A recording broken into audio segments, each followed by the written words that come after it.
Kelleigh Ryan, Canadian national women's foilist. Kelleigh, you performed extremely well here.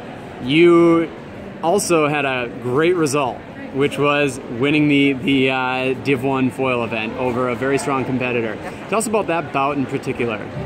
Well, I was not super confident going in. I do remember before the bout that I was walking up there and I was like, I don't want two Empire fencers to come up here and lose, so I really wanted to win. But I do fence with Margeret a lot, and she's like very hard to touch. She's a really good competitor, so I was just ready for like a battle. And things kind of kept working for me, so I kept going with it. And Margeret being Margeret Liu, of course, who's also competitive on the senior international circuit. How many times have you and Margeret come up against one another? Competitively, I think we've only really fenced in team and in pool bouts.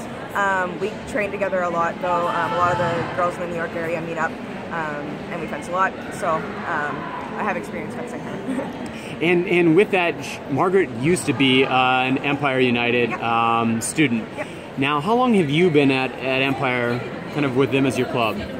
So I came to New Jersey in 2013, so I've been here for 3 years now.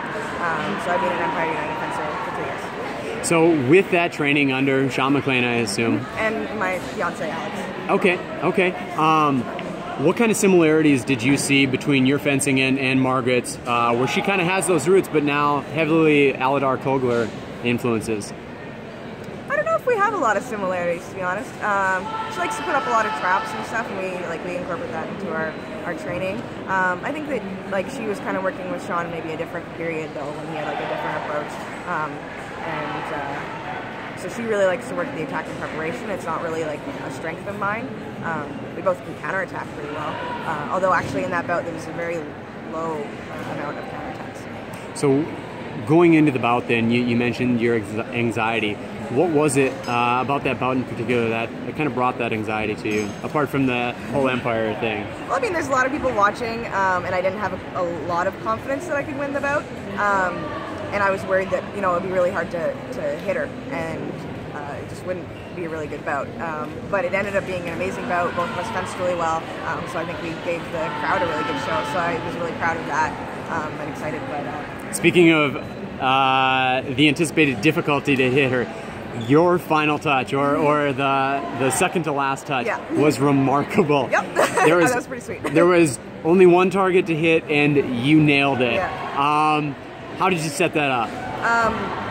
So I was losing 13-10, and I was starting to actually get my attacks more. I think I got one counterattack in that little comeback.